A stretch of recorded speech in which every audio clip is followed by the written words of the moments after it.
el hospital en tiempo real. Así que, de alguna manera, es llevar esto que contó Alejandro a escala provincial o nacional o internacional en algunos casos, y que también hacían referencia a Marten y Gustavo, a la escala hospitalaria. Para eso, te agradecemos, Alejandro, muchas gracias por sumarte y como decía, no te vayas, no nos dejes el tiempo que puedas. Para esta presentación vamos a escuchar a Antoine Geisbühler, que espero haberlo pronunciado bien, que es vicerrector de la Universidad de Ginebra, es de Suiza, director de la división de eHealth de los hospitales universitarios de Ginebra. Se formó como médico en la Universidad de Ginebra, especializándose en medicina interna y después de una beca postdoctoral en profesor asociado de informática médica de la Universidad de Vanderbilt, antes de regresar a Ginebra para dirigir la división de informática médica de los hospitales universitarios de Ginebra, en Suiza. Autor de más de 100 publicaciones científicas originales, se centra en el desarrollo de los sistemas de información innovadores y basados en el conocimiento y herramientas informáticas para mejorar la calidad de vida, la seguridad y la eficiencia de los procesos de atención a nivel local del hospital, a nivel regional de una red informática de atención médica comunitaria y a nivel mundial con la Health on the Net, que de alguna manera es una iniciativa que tiene un poco más de tiempo que otras que hemos mencionado hoy, pero que también propugnaba lo mismo, que todas las instituciones y los países se pudieran conectar para intercambiar información.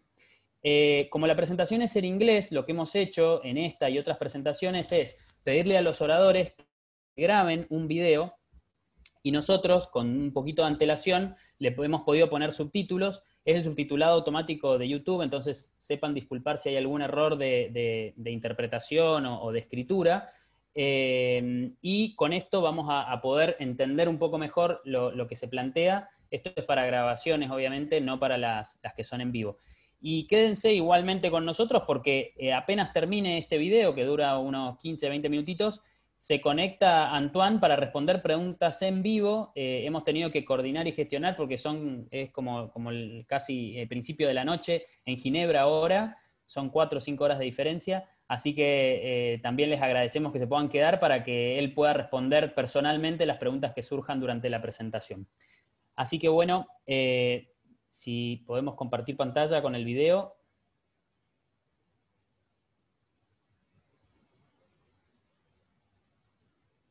Ladies and gentlemen, good morning.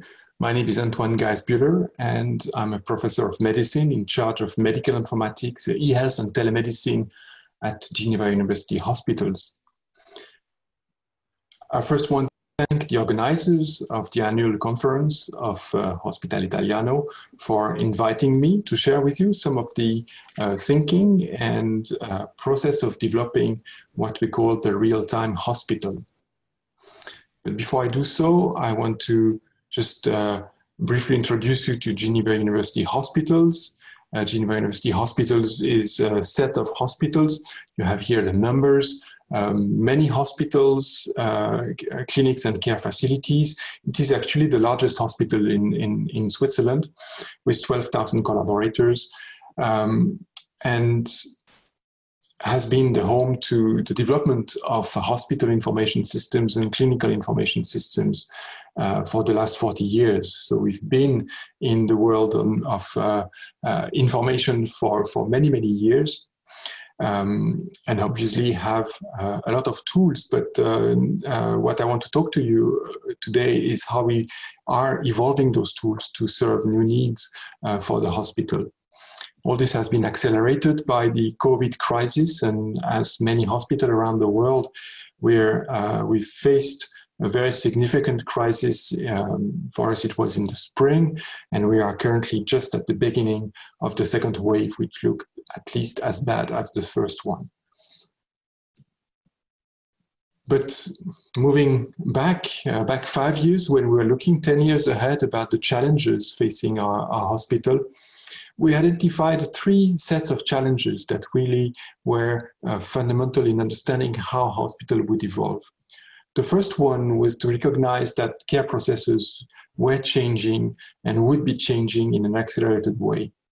The main change we were foreseeing in 2015 when we had those discussions was the fact that the hospital was about to lose its walls, in that patients were more and more expecting and requesting that they would get hospital-grade treatments outside of the hospital and ideally in their homes. That has led to significant rethinking of how the hospital is actually providing its services and how it connects with the rest of the healthcare ecosystem to do so. The second aspect was to realize that having entered the digital era at full speed now, healthcare is reshaping itself. There are new professions emerging that have been facilitated by the availability of digital information. Think about healthcare navigators, think about new types of nursing professions that can be enabled to do more than they used to because they can have access to remote supervision. Many professions around data are also becoming part of the norm in care teams. And so this is an important evolution. Another important evolution is that existing professions, and you see here a picture of a pharmacist. Pharmacists are changing the way they provide care. They are becoming first-line care providers.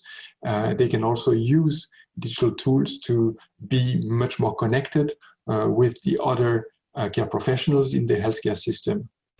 And obviously, new professions also need to adapt to new expectations from the new generation of professionals who are coming to work in our hospitals. They are expecting to be able to use digital tools such as the ones they use in their daily life outside of work. And that also has very interesting implications in how we think about management, think about deploying digital tools for the new professions and new professionals. And finally, and I think that's one of the key drivers also of our reflections, is those new expectations from patients and their families in terms of how they want to be involved in the planning of care, in decision-making, shared decision-making, but also be informed at all times during their care at the hospital and outside of the hospital. And again, that means that we need to think our information systems not just for the professionals, but also for the patients, for their families, and really include the patients as one of the members of the care team.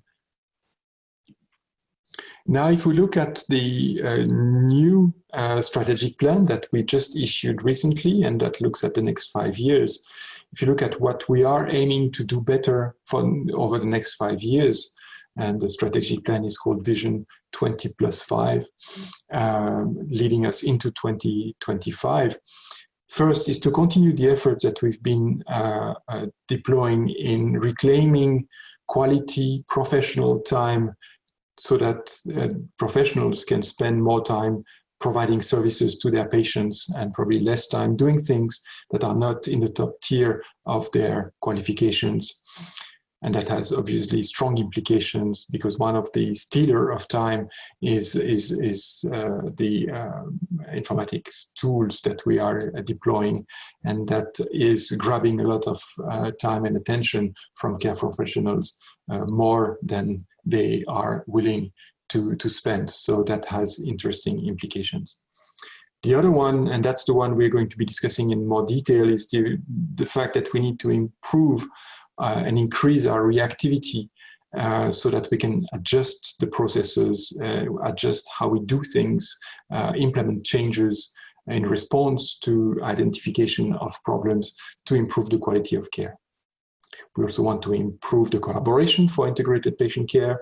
We want to improve research and innovation so that it becomes routine activities and not just activities for researchers or for innovators. We want to strengthen our links with the community in general, and that's obviously the healthcare ecosystem, but more generally the population also that we are serving. We want more flexibility for professions, either existing professions, new professions, and new generation of professionals, and that has strong implications in how we redesign work processes. And finally, we are facing societal challenges, whether it's about the environment, and a hospital like the size of ours is a contributor to pollution and to environmental challenges in our region. But we're also facing societal challenges that are now magnified by the sanitary crisis we're going through. So we need to be able to be more agile. We need to be able to be simplifying the processes that we need to go through to produce the care, including administrative processes. And we need to include environmental, social, and economic sustainability in the projects that we're designing. Now back to the issue of increasing the reactivity and this idea of what we call the real-time hospital. The idea is really to build a responsive, real-time learning hospital for improving the quality of care. And it comes from the understanding that despite the fact that we've been deploying those information systems for decades now, the data that is produced by the various components of our information system are still underexploited, particularly for decision-making and real-time control. We're sitting on a mine of information and we are still not using it as with enough agility and with enough reactivity. So the idea is really to implement a much clearer organization for the collection and aggregation of these data. But this by itself won't suffice. We also need to add problem-solving mechanisms, ways to assist the implementation of those improvements in the system, and mechanisms to get feedback from the field about the effect of those implementation. And if we are able to do that, what we expect is to improve the quality of the data and the interoperability of the data. We should facilitate the decision-making and problem-solving processes. We should provide tools for coordinated process. And one of the key processes that we are implementing on a large scale are clinical pathways, not only within the hospital, but before, during, and after the hospital stay. We want to be able to support approaches that reduce the waste in the healthcare production system. And the main one that we're focusing on is the Smarter Medicine Initiative. And we hope that by doing so, we should also facilitate quality improvement processes. To do so, we have 4 projects that are connected to this initiative. One is to organize the governance and processes for real-time data collection. And that means that we need to strengthen the governance of the data inside the hospital. We have many stakeholders dealing with data, and we need to make sure that there is a unified understanding of what it means to collect, share, and use the data. And so we've created a year ago a data governance steering committee that really is transversal to the organization and really helps people come together, share their understanding of what needs to be done, and then align the strategies and the policies. The second project is to understand how to use this data to actually provide decision-making tools. And for that, we need to work with the stakeholders that are going to use the system: clinical users, logistics users, financial users, all the support professions. And they need to work together to define what are the tools, whether they are indicators, dashboards, alert mechanisms, visualization tools that are needed to really make a difference in the decision-making process. It's easy to provide KPIs. It's more difficult to provide the KPIs that are actually going to change how we make decisions if they go up or go down. And that's really one of the challenges. The third challenge is really the implementation of much more agile mechanisms for problem resolution. And we want them to be on the spot. We don't want to wait for an incident analysis tool that gathers every 6 weeks and reviews what were the incidents and try to understand what happens, because by then most of the important information will have been lost.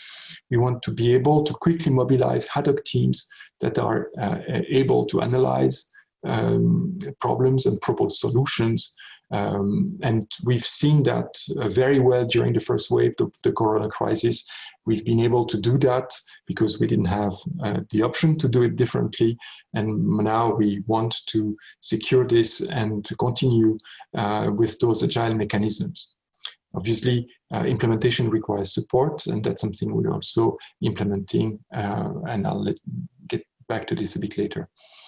And the fourth component of this initiative is really to make sure that we enable a learning mechanism by collecting information from the field where the transformations take place, and make sure that this information can be consolidated and then used by decision makers at various levels to evaluate the impact of the implementation and decide if additional changes need to be made.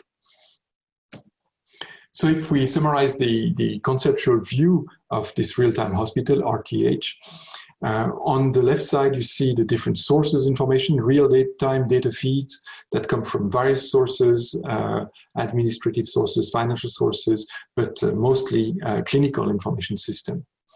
We then have key performance indicators, aggregated information already calculated that can be also fed into the system.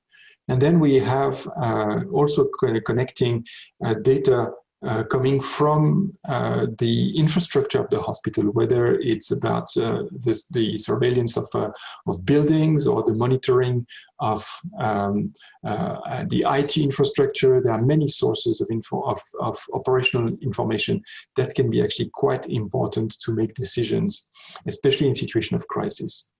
And the fourth component is the connection with the care network, whether it's pre-hospital care systems, whether it's home care, nursing homes, pharmacies, private physicians in Geneva, other emergency facilities throughout Geneva. All this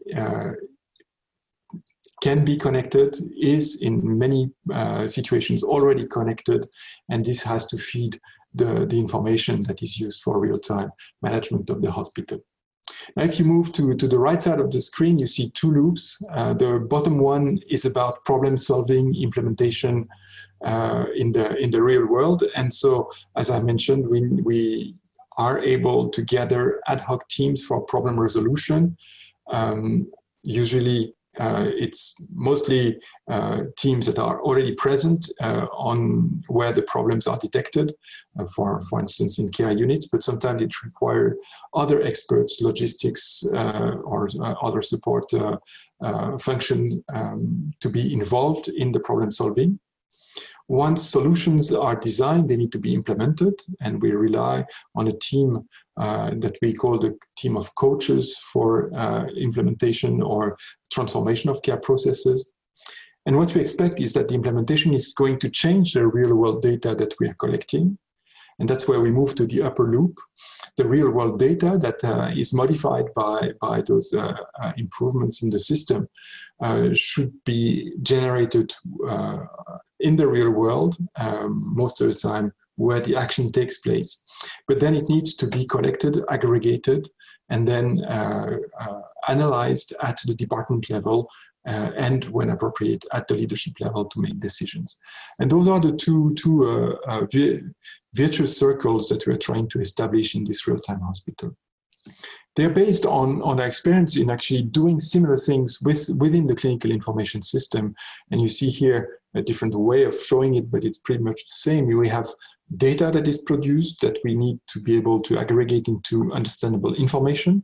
Sometimes we're able to extract knowledge out of it, and this drives decisions, and decisions drive actions, and action produces new data, and then you have this loop. And when we talk about a clinical information system, what this means is that we have several components around this loop. The key components are obviously the patient record, that collects the data, information about an individual patient.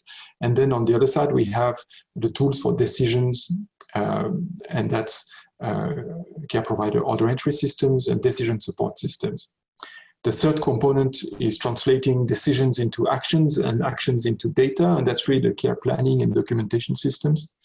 And then if you want to close the loop at the top, that is between the information in a patient record and knowledge that may be driving decisions, at some point you need to implement an institutional knowledge management system.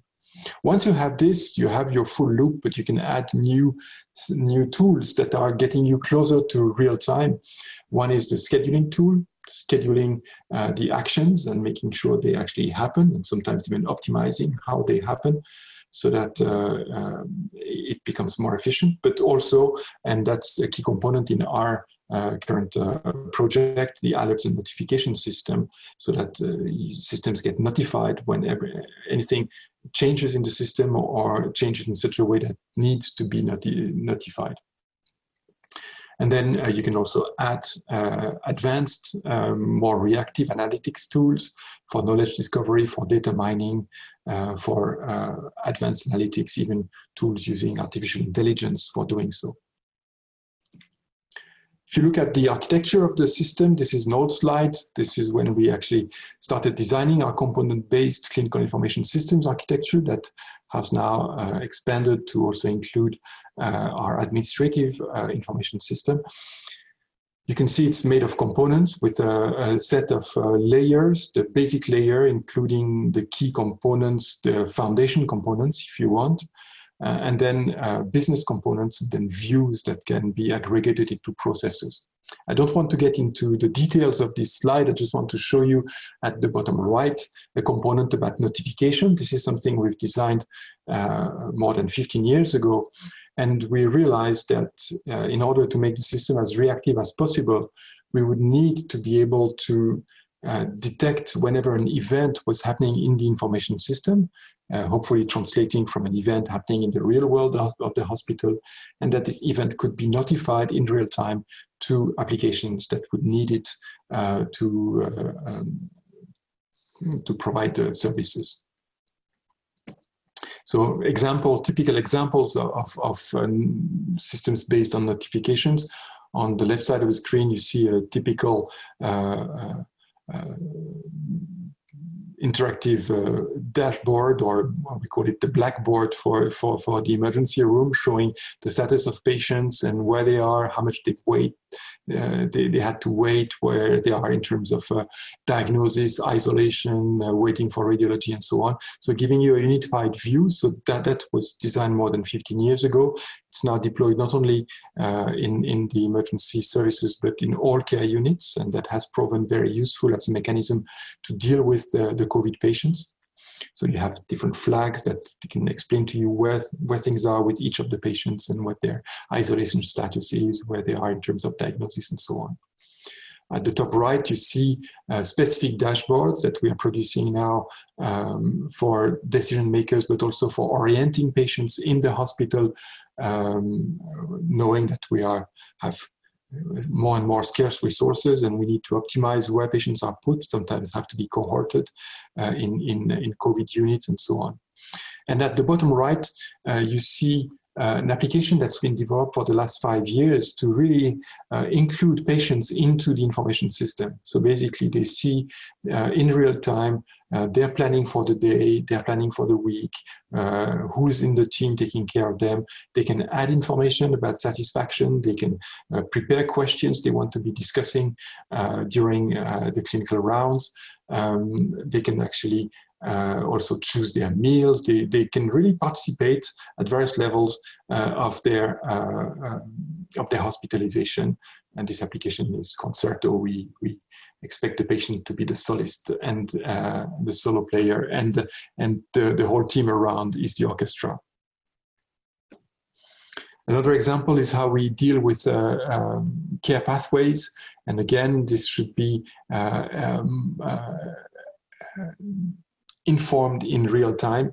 So you have where you are in the actual pathway taking care of the patient. You can see what is the ideal pathway that is expected for this kind of patients. But you also have context-specific orders that are recommended for that patient. And another part that is connected with the real-time hospital is the logistical information that you need that you may want to use for this patient. And obviously, data collection that is targeted for the task at hand, clinical criteria, quality indicators to move to the next phase of the pathway also included. So you can start collecting all this information in one environment, and that helps a lot understanding where we are in the process and also including into that real-time information.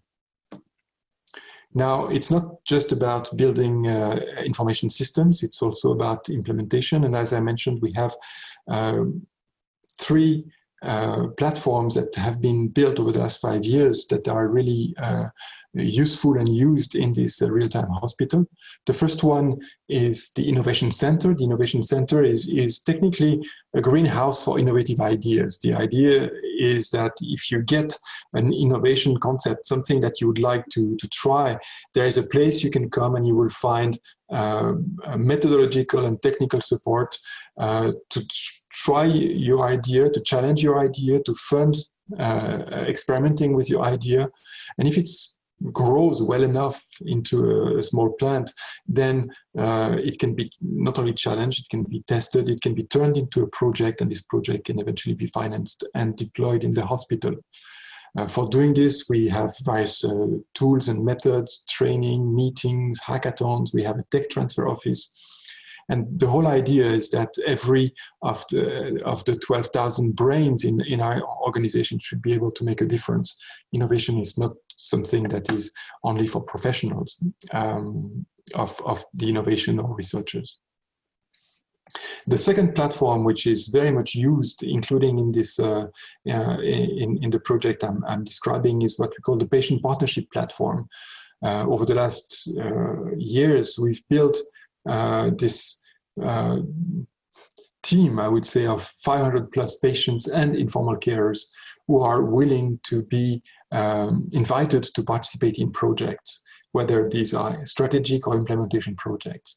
And that has really helped evolve the culture so that patients become normal team members in projects for improving the hospital.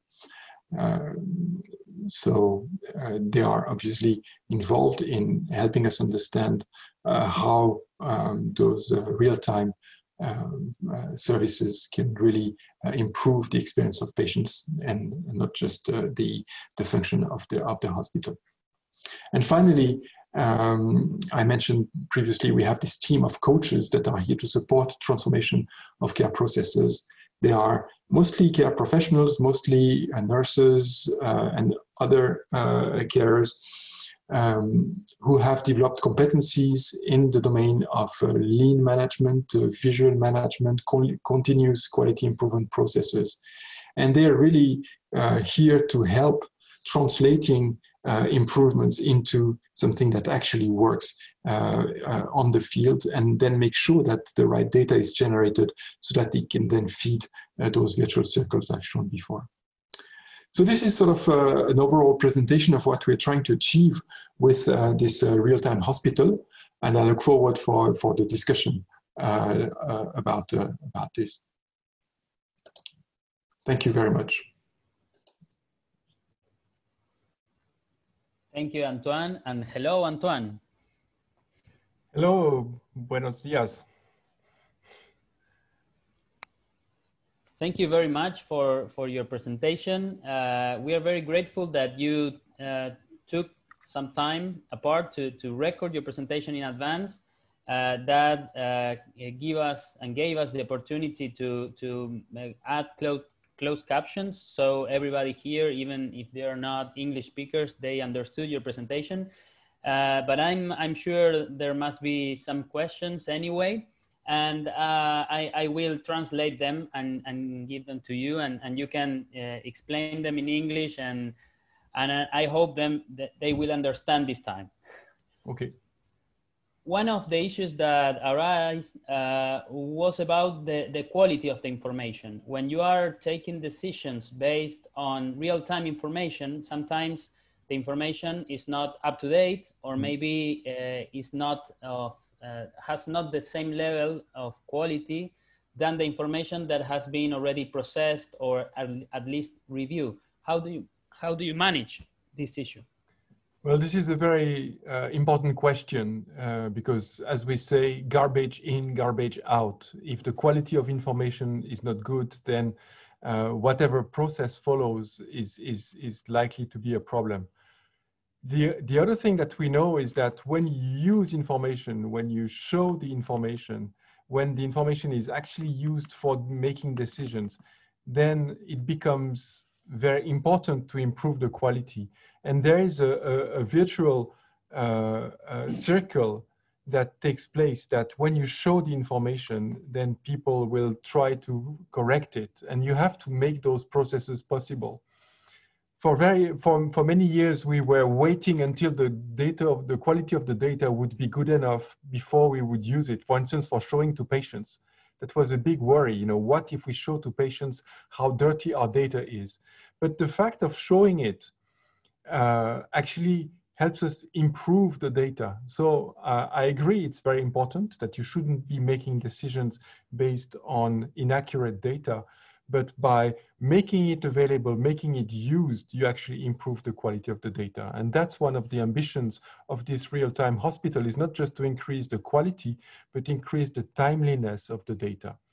We just had a discussion this afternoon about COVID patients and how late some of the tests were coming in the system.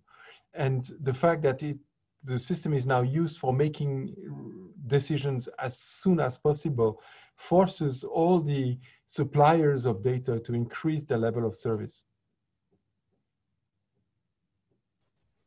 That's great, and that's quite a suggestion for us to keep the information flow.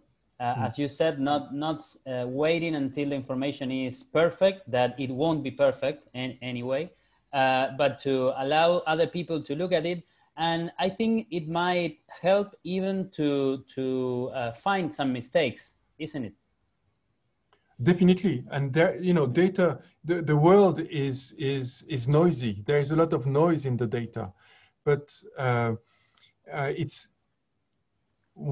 if you show the data, then you will match it, you know, especially if it's in real time, because you can compare what you see, what happens in the real world, and what happens in the digital representation of this world.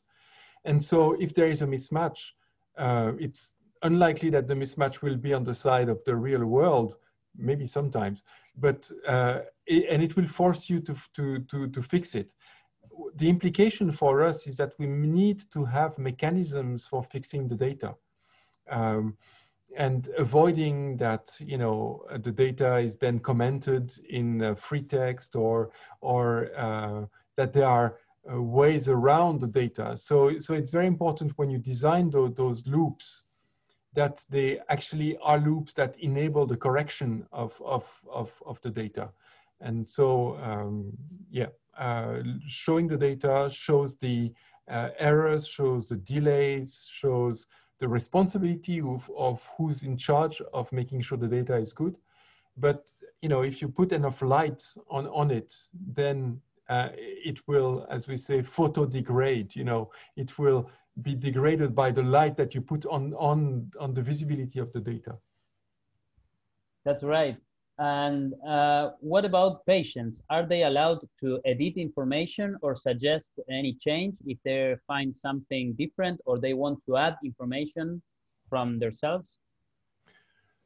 That's a very good question. And that's especially true when we implemented the electronic health records for patients, and that really get access to most of the information that is produced in the hospitals, but also in ambulatory care. And there are by law allowed to ask for correction of the data. And so we not often, but probably once a week, we get a request that, you know, a document that says you were operated on the right leg and you were operated on the left leg needs to be corrected. It's not an easy process because you have to then go back and not, you know, just fix the document. First, you have to verify. Sometimes the patient will tell you, you know, in the documents that I've seen in my electronic health record, you claim that I'm drinking too much alcohol. I disagree with you.